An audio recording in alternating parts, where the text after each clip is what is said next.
bonjour. Eh bien, autre sujet dévoilé aujourd'hui, lors de cette vidéo, j'ai décidé de parler des colorants alimentaires. Voilà, il existe 3 sortes de colorants, en poudre, liquide et en gel. Personnellement, je n'utilise que les colorants en poudre. Le seul inconvénient que j'ai trouvé, c'est que c'est volatile. Donc ça, c'est un peu compliqué. En ce qui concerne les colorants en liquide et en gel, je vous déconseille de les utiliser, surtout si vous êtes novice. Dans le sens où si vous mettez trop de colorants, trop de liquide, du coup ça risque de déséquilibrer votre recette. Toujours est-il que si toutefois vous voulez quand même essayer les colorants que vous avez déjà à disposition, voilà, les colorants en liquide et en gel, vous les utilisez parce qu'on pose souvent la question à quel moment les utiliser. Donc les colorants liquides et en gel, vous les mettez au moment où vous incorporez, là j'ai le temps pour temps, d'accord, mixé, tamisé. Là je rajoute ma première partie de blanc d'œuf, d'accord. Donc là je vais commencer à mélanger.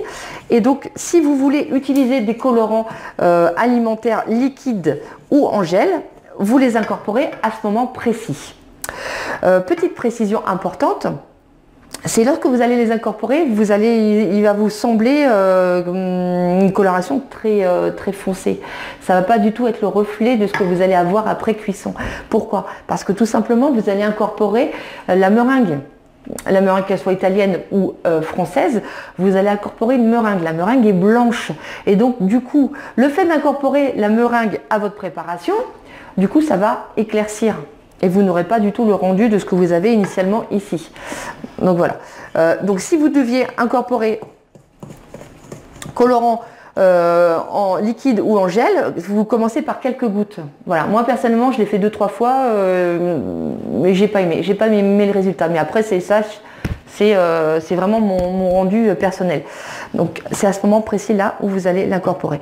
Moi je vais vous montrer l'autre technique, justement, l'ajout du colorant alimentaire en poudre dans la meringue italienne. A tout de suite. Donc là la meringue elle est en train de refroidir. Je l'ai bien mis à vitesse maximale pour justement refaire refroidir les blancs.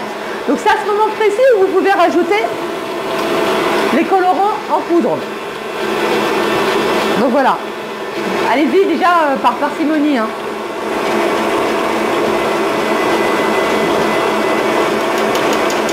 Ce qui est bien, le fait d'ajouter comme ça progressivement, c'est que vous avez exactement le rendu de ce que vous avez à l'issue, une fois sorti du four.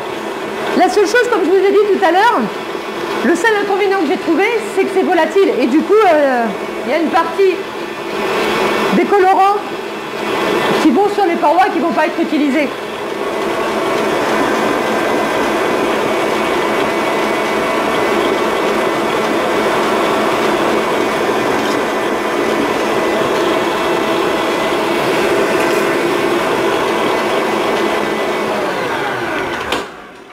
Donc voilà, moi je la voulais jaune.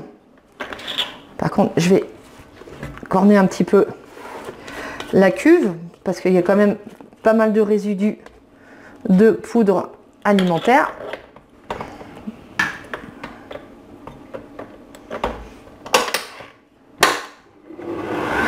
Et vitesse maximale jusqu'à complet refroidissement. Voilà, donc là j'ai une jolie coloration jaune. Voilà, et ça sera exactement le rendu final. Vous aurez les coques exactement de la même couleur. A contrario, si vous aviez utilisé des colorants liquides ou en gel que vous auriez incorporé là, comme je vous l'ai dit tout à l'heure, ça va vous paraître très foncé, mais comme vous allez incorporer la meringue qui est blanche, forcément ça va éclaircir. Donc voilà, moi personnellement j'utilise pas, je préfère largement colorant en poudre. Voilà, et donc là je vais continuer jusqu'à complet refroidissement. Hein.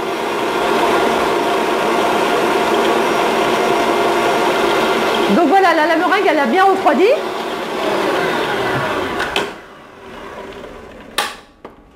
Et voilà, le résultat final, c'est exactement la coloration que je voulais. Donc maintenant, je n'ai plus qu'à incorporer ma meringue italienne dans ma masse, mon temps pour temps, avec l'ajout de blanc d'œuf. Voilà.